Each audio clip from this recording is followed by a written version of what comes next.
for recording our meeting. We'll be broadcasting also to an audience at home, so we'll see them perhaps here. Just wanted to announce that. And then with that, I'll defer the chairs. We are broadcasting. Okay, this is the planning board meeting of February 19th, 2025. We'll start with roll call.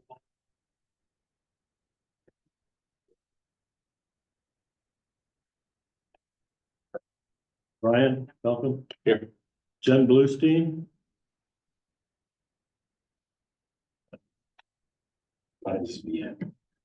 Alden Clark. Here. Charlie Palmisano is not here. Jamie Pennington. Here. Rick Tainter. Here. Jack LeCaire. Here. And I am here. Mark Wright is here, but not quite official. All right. And this is a joint hearing with the Planning and Development Committee. This is Chair Shand, Councilor Harmon. Here. Councilor Preston. Here. So we have a quorum of the committee. We also have on item tonight, a committee of the whole item. So I will acknowledge that Councilor Donahue, Councilor Wright, and Councilor McCauley are also here. Okay, so we will open the joint public hearing with the Council Planning and Development Committee and Committee of the Whole related to the Brown School Overlay District. I think I will turn it over to Councilor Shan and Director Ford to comment on the zoning amendment. Sure. Just a little bit general in the context of the city has actually been working a long time to see the redevelopment of the Brown School property. So it's worth noting that it's a long time coming. I think we're at a good point now. This zoning change that we're talking about tonight is really to facilitate that moving ahead. The existing zoning contemplates a set of scenarios, and we're essentially making a few tweaks to that scenario to allow the viable project that's been discussed for the city council to proceed ahead. I think that's largely what we'll see tonight. If you're familiar with the ordinance, it's multifamily housing, preservation of public park space on the property, and obviously parking for the residential units, with the preservation of the building, what we call a preservation restriction. With that in mind, that's a brief recap of what the ordinance does. Thank you, Director Ford. So Councilor Donahue and I, and along with Councilor Zede, are the sponsors of this. Quick just review of it. We are basically trying to align ourselves with what this data plan is. Thrilled that we can have 29 units of senior affordable, which is what we're rezoning here. And the other item that we included in this was making sure that the parking will accommodate all of the residents in addition to some additional spaces for guests and for deliveries. Another item that we are addressing here is the demolition of the accessory structures and making sure that some of the dimensional and screening spots for the buffer zones are adequate for the neighbors to make sure that the plantings are appropriate for the area next to where the gym is being raised. And then it addresses the special permit procedure and likely the site plan review that we expect the planning board will be going through. So with that being stated. The Office of Planning Development, based on some feedback, typically when ordinances are coming forward, sometimes there's nothing to change in them. Occasionally, as an ordinance is proposed, there are things that are recommended by various parties. And so in the previous weeks, a few suggestions coming from the zoning administrator, discussions with the development team at Zeta, planning board members and others. There were a few tweaks that seemed to make sense to suggest for consideration by the city council and by the planning board. To go through those very briefly for you, they are not in the sponsored version of the amendment, but rather in this version here. Make sure you can all see that.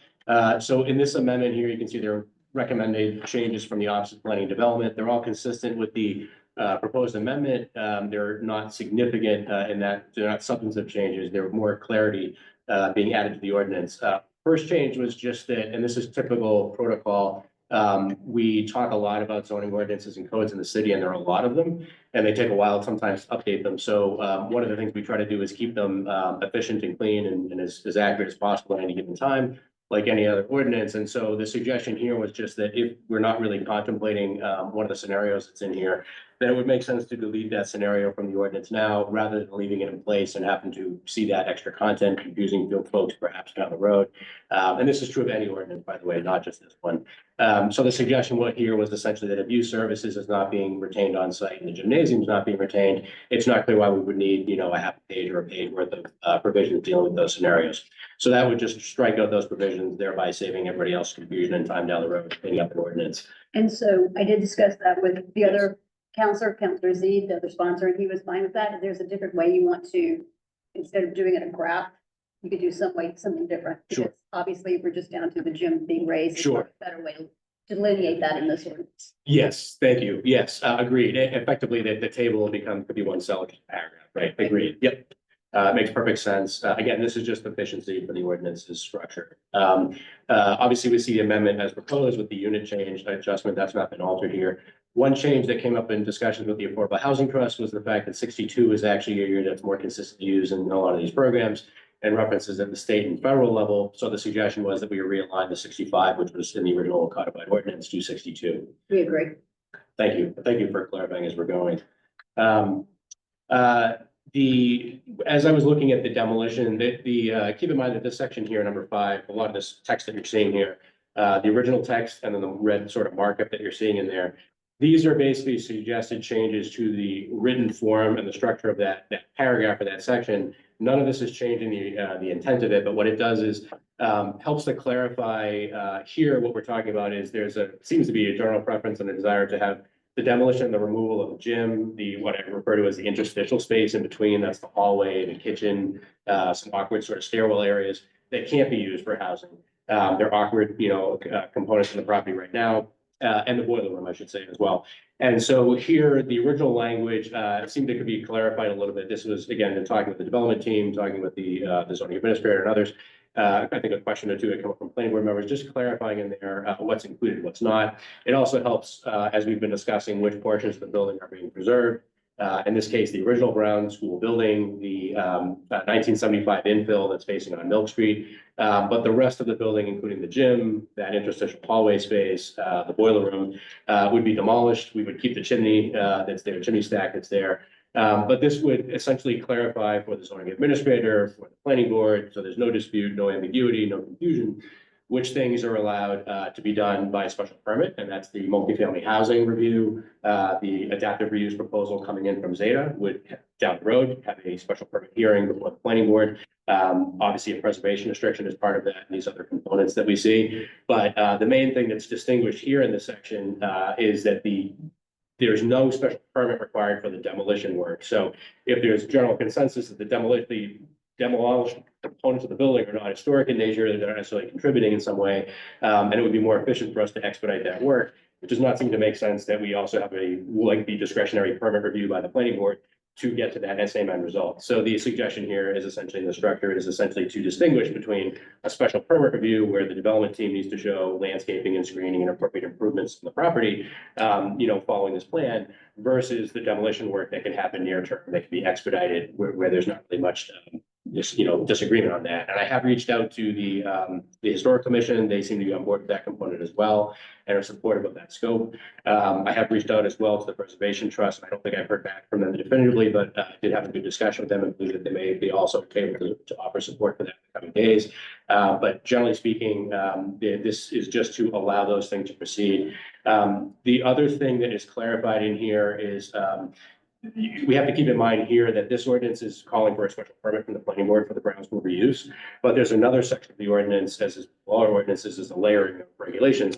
So the site plan review section is required by this multifamily housing and as a project. So one of the things that came up, and it came up from both planning members, it came up in our discussion in the office, was it oftentimes is necessary and beneficial to allow the planning board latitude while they're reviewing the landscape plan and the improvements proposed by a development team, regardless of who it is, to have flexibility in finding the best possible design for that. So if we are too specific sometimes in what those improvements have to be, meaning how many trees, on what size fence, and so forth, it doesn't necessarily leave enough latitude, putting aside the development team, doesn't allow enough latitude for our own city board to get the best plan for the neighborhood.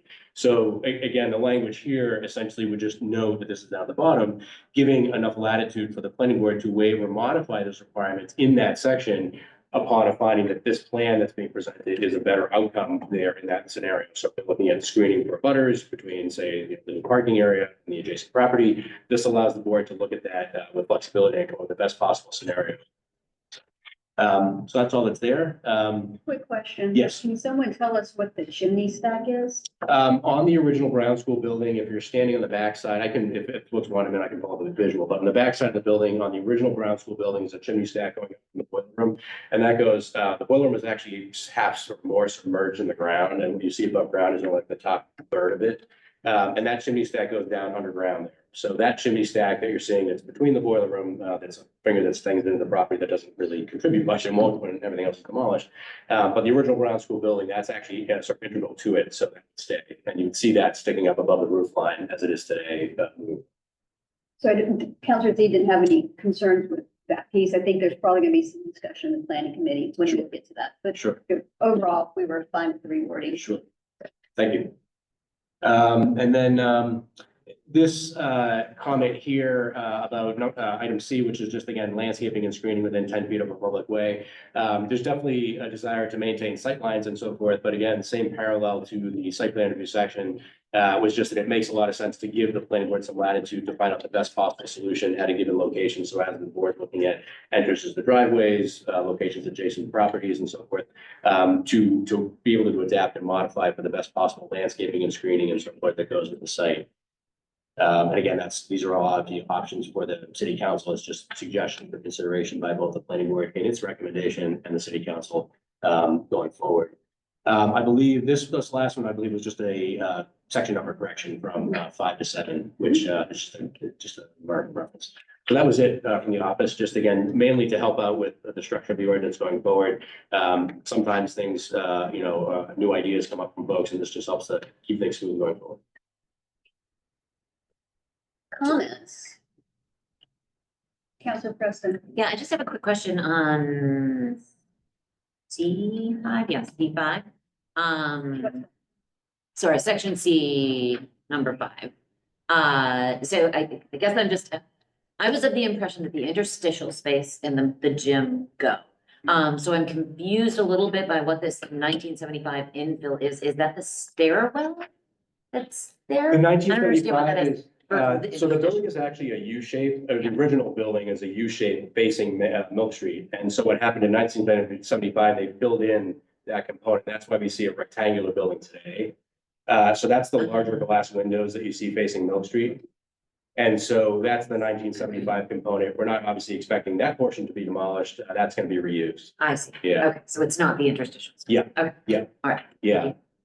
It's not showing in here, but in some of these studies that we've had done for the Brown School, it depicts as a graphic, color coded the dates of the addition, so you can kind of get a better rendering of that. And this paragraph is meant to parallel that description so that there's no confusion for the historical folks, there's no confusion for the zoning administrator or anybody else. I see. Okay, thank you. I guess one thing we haven't noted is that we are specifically making sure that the playgrounds we are here listed in number 6, that those are being saved and they'll be on my screen. Yes, thank you. And I so apologize, Councilor Cameron's online and he had raised his hand. Yeah, hi, quick question, comment on the top of page 3 where the table has the number of dwelling units. So under the gymnasium raised, where it now is at 28 dwelling units. My question / comment, I think the latest, the mix when this was proposed did include some 2 bedrooms. So, I don't know if I'm going to make up numbers a little bit here. So say it was 4 2-bedroom units, i.e. 2 occupants, 2 separate bedrooms within a 2-bedroom unit. And so if there were 4 and then the other 25 were single units, 1 bedrooms. If the developer, I believe they said they were going to do a market analysis to sort of see what the market would be looking for.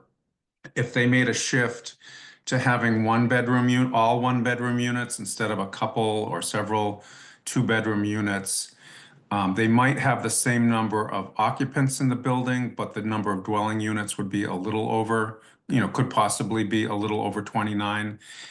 Would that be if it stays at 29, is that a problem down the road in terms of, so say they end up with proposing, and the math may not work here, say 31 or 33 or 32 dwelling units, again, with the same number of people, occupants, because it's all one bedrooms now instead of a couple of two bedrooms.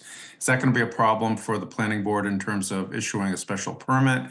Or is there some and if it is, could there be some language to modify that a little bit? Again, I'm looking to keep the impact the same as has been proposed, but again, the unit count might differ a little bit with the same impact, and then are we gonna be preventing approval down the road? Thank you. I would just offer for that, I mean, the unit count is clearly the integral element here for threshold, so that's what's being regulated here. If there is a different scenario that someone wants to do that's outside of this ordinance, again, we can talk about whether something like, like bedrooms is discussed further in this ordinance, but if there's another scenario, that might require coming back to the city council for amendment to the zoning, but as currently contemplated, the ordinance and the allowance on the multifamily is determined based on the units, not necessarily the bedrooms. So it sounds like, And parking, I'm sorry, the parking is based on the unit, not based on the bedrooms. Right. Right, So so, if 29 units, just the fact that 4 might have 2 bedrooms, it's still 29 units. yes, exactly. Yeah, right. This ordinance caps it at 29, and the bedrooms is not the factor that's determining the parking spaces, it's the number of units Right, so here. dwelling unit's not bedroom. Right, Dwelling unit is apartment. right. So if, again, to Councilor Cameron's question, if you want to talk about a different type of regulation or element in there, that's different than the structure here. Here, it's just saying dwelling units, parking spaces. Did that answer your question, Councilor Cameron? Yes, I suppose. Thank you. Thank you. Other questions? All right, we want to open up public comment? Yeah, let's open up the floor to public comment. Just a reminder that we'd like to limit comments to about 2 minutes if possible. Thank you. Should I move up to the? I'm a little. That's good, yeah. Good evening. I'm Judy Timon from 39 Lime Street. And I just want to state that I fully support this zoning amendment to support the developer creating a fully affordable development at the Brown School. And I would just ask you to really look at the details of the different agreements that you have with the developer and make sure which I'm sure you have, make sure they line up. You've got an agreement with the Housing Trust right now. You've got this zoning, and I'm sure you're going to have some kind of a memorandum of understanding with the developer in terms of purchasing. So just to make sure that there's not any conflict amongst those different documents so that this can go as smoothly as possible. And I echo Councilor Cameron's question regarding number of units. That might have to be tweaked in terms of funding from the state. If they go to the state and it looks like they do have to go to all maybe 1 bedroom, they might have to go up a unit or 2. And I would hate to have them, have to come back to the city for more zoning changes. So that's all I'm asking is some flexibility and some, definitely line up those documents, make sure they're all saying the same thing. So this can go as smoothly as possible. And I know you're not going to answer me, but I didn't see that there was a specific restriction on the level of affordability in the zoning. There, I think it really has to say 50% or lower, because that's really what the developer is going to do. That's what we've been fighting for, and that's what they've committed to. So I hope that that gets enshrined in the zoning. Thank you. We do have one hand online. Mary Ann, are you with us online? You're welcome to address the board and the committee. Great, thank you.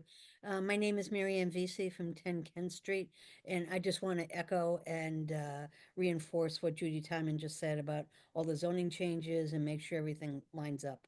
Thank you so much. Thank you. Beth Track, do you want to address the board and committee? Hi, thank you.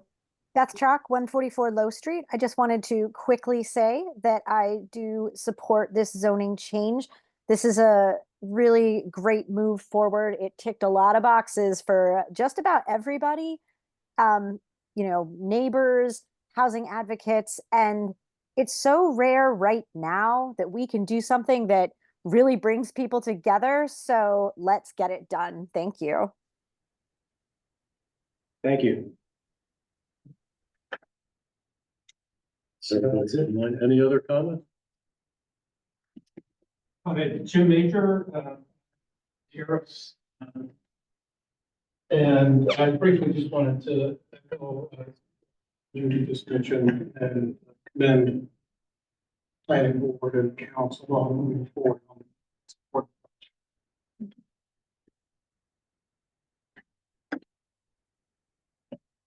Any other comments? Mr. Major, what was your address again? Sorry, it's 540.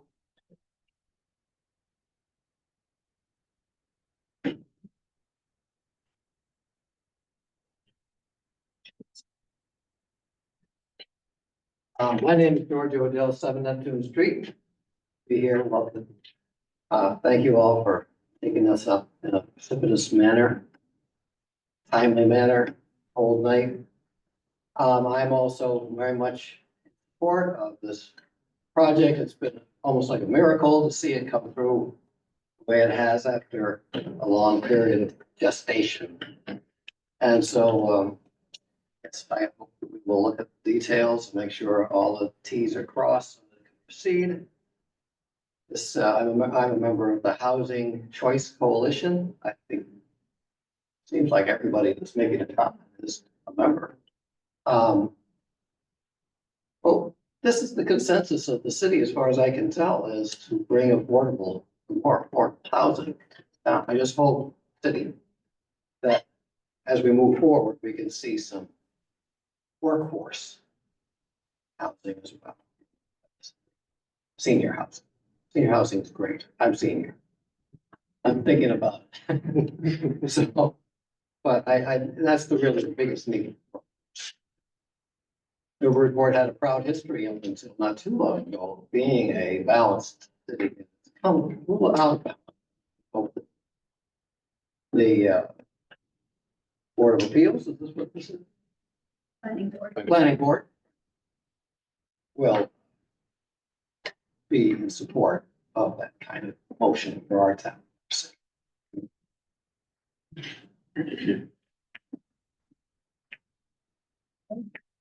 Any other comments?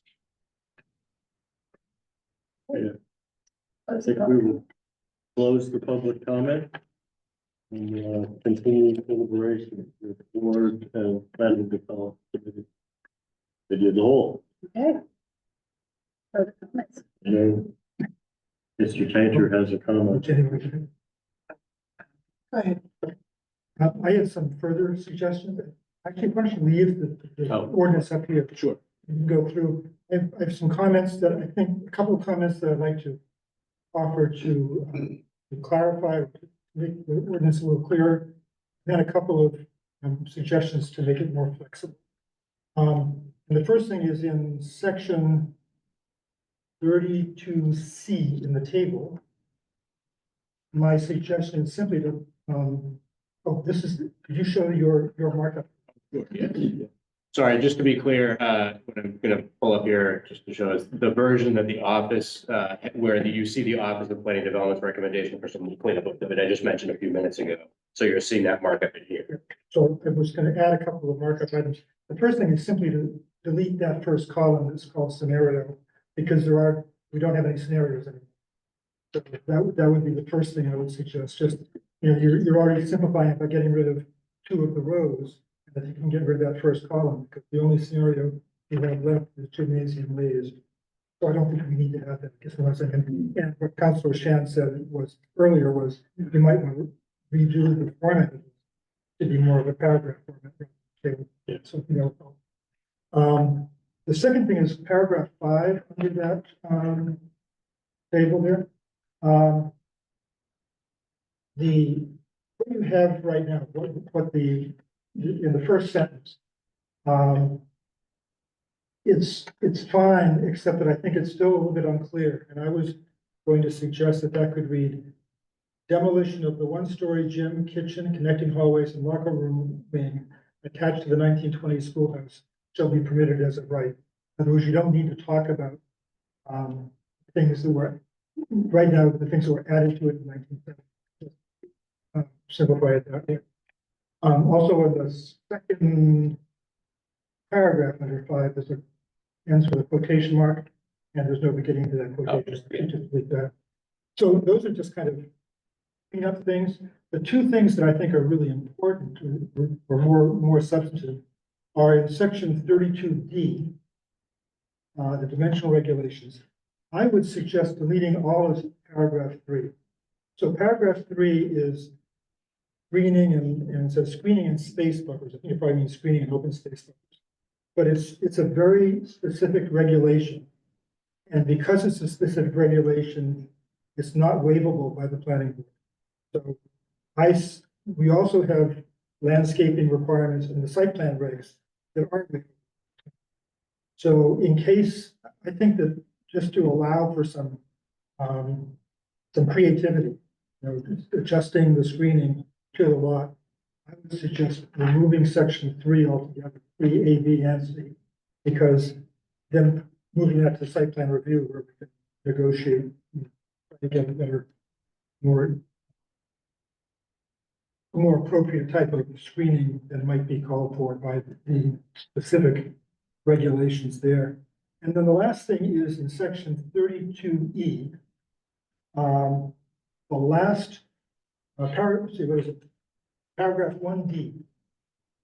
So this requires a traffic impact study, which is an additional cost to it. And I think the city has decided they like this plan. The traffic impact study doesn't call for the developer to do anything, it just says study it and come up with, tell us what the impacts are. I think the city has decided 29 units at this point is an appropriate level of development. And so I don't see the purpose of requiring a developer to spend the money to do a traffic impact study, but it's not going to give us anything useful in return. So those are the things that I had came prepared with. I guess the third thing I would suggest is maybe look at that 29 units and perhaps consider upping it to 31, just in case, they have to go from 2 bedrooms to 1 bedroom unit. It doesn't seem like they're still going to have to meet all the other development requirements, and it doesn't seem there's going to be a major incremental impact. Do we have an issue with parking? Well, they may, but I think that we can figure that out. What I was just going to say is, let's give that extra 2 units of flexibility, and then through the site plan process, we can decide what we're. I don't want to play around with parking requirements. That's kind of the third rail. That's funny. So those are my suggestions. Rick, on that point, then you talked about deleting all of section 3, but we still want to just keep the intro sentence saying that we do want to require screening and space buffers, and then leave the flexibility of how to achieve that. But it's already required by site plan regulations. Okay. So that's why I figured right now, the way it's written, we have 2 conflicting or overlapping regulations. I would just prefer to have it in one place.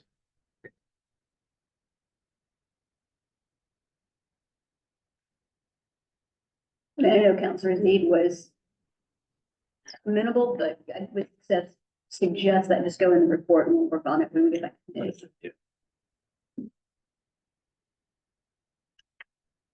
Further discussion? Counselor Donahue? Yes, thank you. I just have one thing. I wasn't sure when it might be good to bring up, but I was thinking a lot about this, and you know, if the developer is going to have to in any way do anything with sidewalks, I think it should be preferred because of the nature of the usage of the building for seniors, and you know, I worry that down the line it could come up that you know, that people could want aesthetic over the safety and access around a building that is going to be used by, you know, at least a handful of people with disabilities, mobility issues. So I didn't know if there was an area for preference for that. We can certainly bring that up in committee. Think about that. So we can kind of get it on. Nope, thank you. And again, that's the kind of thing that we could discuss during the site plan review process. You know, public makes the comments during the site plan review process. We'd certainly want to look at that. And I guess I wouldn't want to have it in the ordinance. It's part of the suggestion, because if you have it in the ordinance, we don't normally have sidewalk materials in a zoning ordinance. If it comes up though. Yes. Yeah. That would make sense. Counselor Harmon? Thank you. Just for the sake of putting it on record for public, if we don't address the unit count and the project needs a change to what we have proposed, what would that do in terms of timeline and requirements? We would have to publish or advertise another public hearing. We would have to do it, bring in the zoning amendment, re-advertise, go through this process. Yes, that's what we would have to do.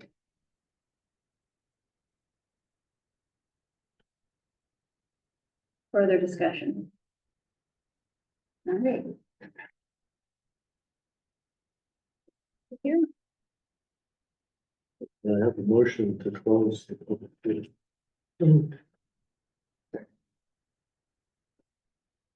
I think Ben's not here, so we can do it. She's not. And so Yeah. all those in favor? Opposed? The hearing is closed. we don't have to, we can continue it into our committee if we want to. That's what I would recommend. There's a motion for that. So moved. Second. All those in favor of continuing the public hearing to the Planning and Development Committee? Aye. 3-0. All right, Who's going to make a motion? I'd like to move that the board recommend approval of the zoning ordinance with the changes recommended in by the Office of Planning and Development, and also with the 5 changes that I listed going through my process, and also with increasing the maximum number of units to 31.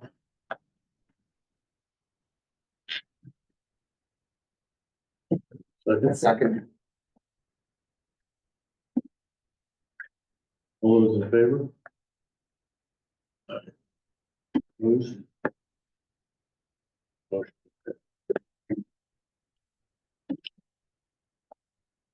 great. Motion. So moved. Second. All those in favor of adjourning the Planning and Development Committee part of this joint hearing, say aye. Aye. All right, thank you very much. See you all in there. You as well. Enjoy the rest of your meeting. Sure, we'll see you at public comment in our meeting.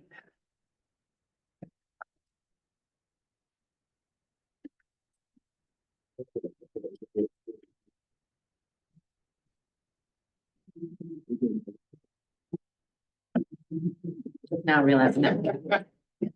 I thought it was double sided. I don't think anybody cares. I know. Thank you.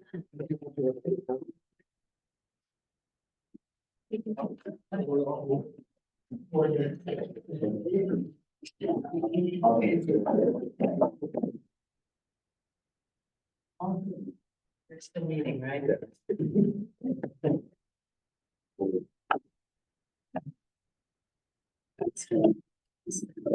Moving on to general business, we have one item, 8 Oak Avenue, approval not required. Presentation from the proponent.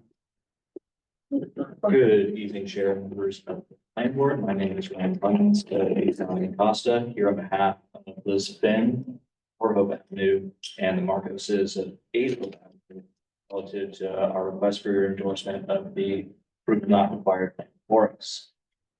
This plan would create a small sliver of a lot from 8 Hope Avenue to convey to 4 Hope Avenue and resolve a little lot line disparity.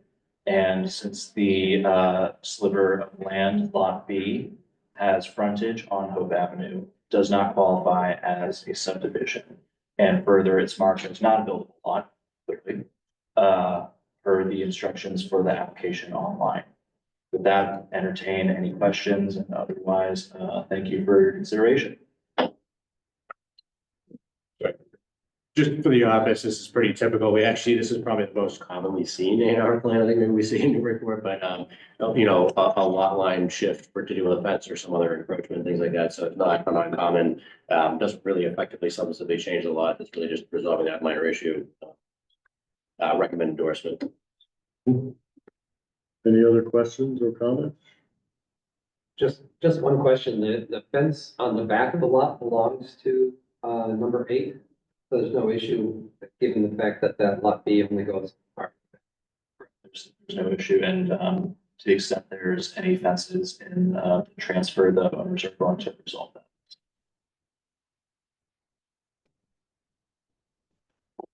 Any other questions or comments? I will entertain a motion to approve. Endorse. Endorse. I move that we endorse the approval not required. Second. Hold a second. All those in favor?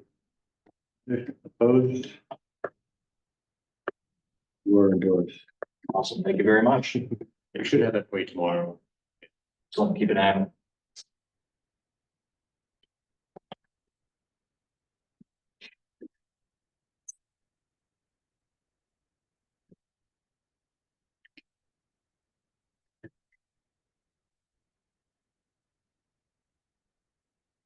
On to the meeting, approval of minutes. We have minutes from 1:15. I sent in some comments. Comments. We got the comments. Anybody else have comments? So can we have a motion to approve as I'll move to approve the 1/15/2025 minutes as amended. second? Second, Second, you two got it. All those in favor? Opposed? Okay, the minutes from 2/5/2025. I sent you comments on those. and I did also. I did also later today. Oh, I didn't see those. Good check. So can I have a motion? Move to approve the 2/5/2025 minutes as amended. Second, You must be the second. All those in favor? Opposed? Did we need to approve the 9/18 executive session minute? They weren't added to the agenda yet, so Email Diane saying that we were moving. Those are still moving. it sounds like we'll have to touch base to make sure that you have the next agenda. Yeah. Because I had edits from Rick. Well, there's no pending litigation now. just, I didn't know with, just as a general matter, when you've got executive session minutes, do they become public? They would not become public if we were still having a matter that was open. We'd go back into executive section to review them, and then, basically those would still be closed records until we're done with Oh, then you publish them after. then they're published here, the matters are resolved. Essentially, there's no further pending litigation or, came up in here. So, this is now, old news. So I guess we can touch base with Dan. It might be this, it wasn't carried on the agenda. I had some question, there was some stuff at the end, I think, that I was unsure, but what is it? There's something you were unsure about back in there, and I made all your changes. I think the question was something about how do we deal with Yes, the executive. format, but yeah. Okay, on to other items for discussion. So the Any two, updates? Story Avenue. yeah. So we had a very good meeting last Thursday. Unfortunately, I have not had time since then to revise the scope of work for Story Avenue based on for discussion. So I'm actually going to be using tomorrow morning, which was part of our recurring time. So I'm going to set up our recurring for the Thursday after if Bob is not available anyway tomorrow. But that allows me to actually, because tomorrow I actually have time where I'm not in meetings like all day. So I'll be able to finish that and send that out to the committee review, and then we'll take it from there. I still have not gotten that closure from the grant manager, but I will circle back to them as well. I'm kind of in limbo to be able to execute any contract until they close that move, but to our discussion, this is basically just to make sure that we're on the same page about the scope of master development plan, about sort of general hierarchy of how we want things over there, and then using that to, apply down to the sort of pedestrian scale village, Newburyport, character that we want as opposed to the short homes. It'll help us to visualize that. The consultants' work will focus more on the visualization, and we will focus more on the sort of writing that we can use their bandwidth, the limited resources we have here. These grants are huge, they're hundreds of thousands of dollars, but to be able to illustrate that for the general public and show that the good changes that can be made there, changing the zoning. Signage regulations, I wasn't able to get that in the last council packet because it's required some further edits, but that is, as I mentioned previously, to update clarity in the zoning ordinance. A couple of other things have been suggested by a few others. Deal with things like a couple of other things like clutter, and again, clarity as to which divisions of the city are overseeing which areas. More housekeeping than other things, I would say, in that ordinance change. But that will be coming forward as well, and so we'll have a zoning hearing on that one. I think depending on the timing of when we get the one that we'll be following, that one is FEMA map line adjustment that we have to make. I'd like to, just for the efficiency of everybody's purposes, is have all that done in one night or in one hearing. If we could, I think I'll defer to you on how you want to handle that with the city council, but I think it would benefit us for efficiency if we can do that one, because that one is more or less necessary for participation in the flood insurance program. So there's not a whole lot of latitude we have to not make updates to the code and the zone and the maps there.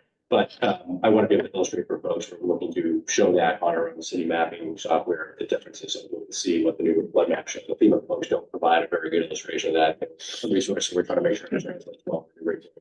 So the idea there is to roll that out as well. If we can do that zoning here together, I'd like to, just because the signage might be more discussion. The FEMA will have some discussion, but again, at the end of the day, I don't see that we have much latitude to not make changes that we're saying to all our constituents we can't participate in the flood insurance program, which does not make sense. So that's pretty routine across all folks updating those. And so, that's housekeeping as well. Anyway, I don't know if folks have other questions in other areas. I just have a question on time frame. We're always struggle with when do we have to do what on the calendar. So from the sign ordinance one, I know we've been talking about that. When will that mature to a point where we'll have to have a hearing? You'll basically be having a hearing in the March-April timeframe on that one. I would say late March, early April, joint public hearing on the signage ordinance. And so, format here running through the same, in this case, I would probably be the one to briefly summarize some of the changes that are being made. I don't really need to go through the language markups. That's mainly housekeeping. I can identify the substance changes that go through spending time on in the meeting here. Thank you. Question about, we had a little bit of an email back and forth about storage of documents. And, I had shared a bunch of documents, and I didn't know whether you come up with an idea of where everything should be. Unfortunately, the city side has not, it's set up that perfectly on we have a system set up for that, but it works better for internal staff because we have a city account. So that's the part we have a little difficulty. So I don't actually frankly have a preference. It was more just that I like the idea of being able to share ideas, particularly with visual stuff, what does work and what doesn't work. The coding and writing of the code is one thing, but to show the illustrations of I'm happy to examples. keep stuff on that same. And that works, if that's fine with you, yeah. I like the idea, I appreciate that. I like the idea that as the committee's working on it, we're sort of, shredding ideas about, the scale and mass of the buildings or setbacks and all that kind of stuff. Having examples of those are helpful because it shows the design team, maybe what they sort of, sort of fell on there, but it also helps us with the general public things. Thank you. And it could be drier stuff, like Rick and I've done like some of the text of ordinances and things like that as well. We're interested in doing that dry stuff. Those as well, but I was thinking more along the lines of illustrations or photographs of things that you do like, because that's something that any one of us could, you might have ideas of things that you like and you think would fit well in that area, just having those available for the discussion, regardless of which, I think that the Burlington's, the stuff that's going on in Burlington could be a real model for what we're gonna do. Good.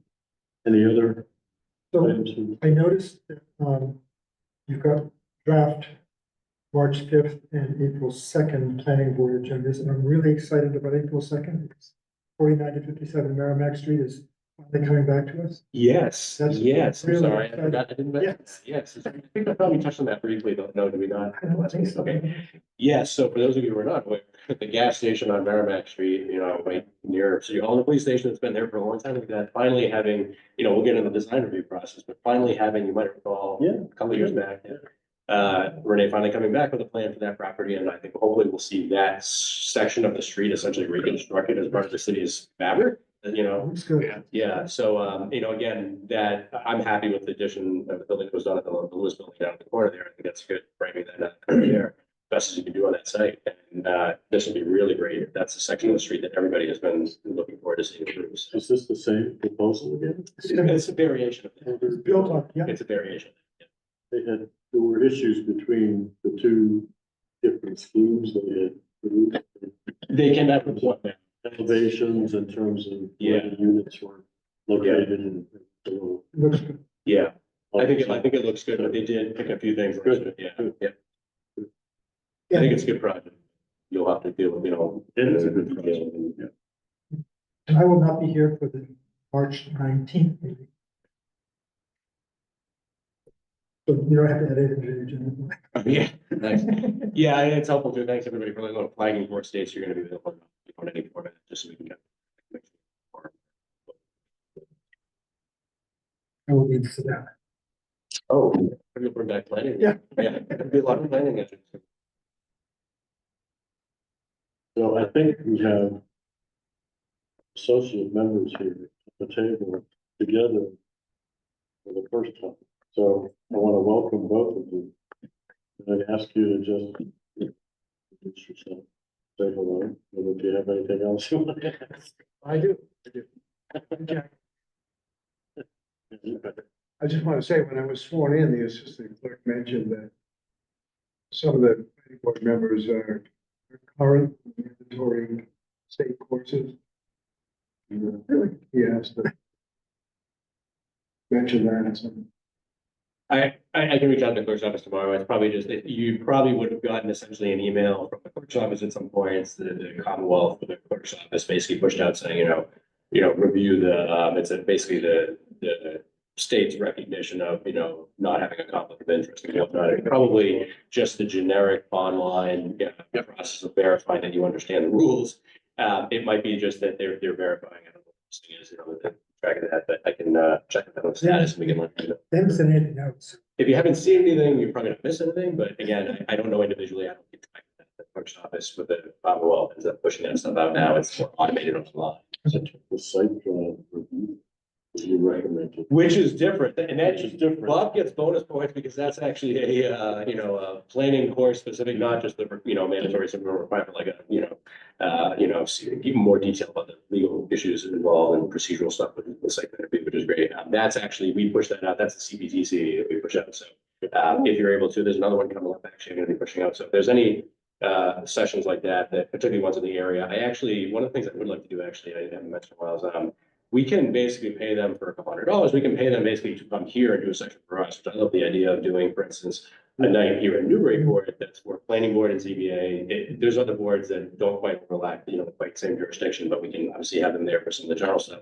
But particularly for planning board and ZBA, having a training specifically on either site plan review or roles and responsibilities of the board, planning board and ZBA, that's the kind of thing. That to me is actually in some ways potentially better for you and all, because to be able to attend. So to me, it's worth that relatively nominal cost to make it available for as many of the planning board and ZBA members. So if that's of interest to you and you have a feeling about one of those or others that CBDC does, let me know. I like the idea of doing either site plan review or roles and responsibilities, maybe, or in some cases, defensible decisions, but though I feel the need to keep an eye on that kind of stuff. So to me, I think you might benefit most from something like site plan review if you're not very familiar with this. But whatever you feel interested in, I'm happy to try to coordinate on that and, have them come here, the boardroom upstairs for us tonight, do an overview. Absolutely. Yeah. That would be, Okay. I would be very interested in that. Any of those particularly, it's fine, it's not at all. Okay. The more the better. Yeah, okay. Yeah, introduce myself, Matt Hepburn, we've met very much individually. I couldn't be happier to be on part of the board and be sworn in hopefully very soon. I did have a question, I guess, more for the clerk's office about those requirements for the swearing in process from the, the state. Ethics, Ethics, yeah, well, like that information, you're gonna email that to me, and I appreciate it, thank you.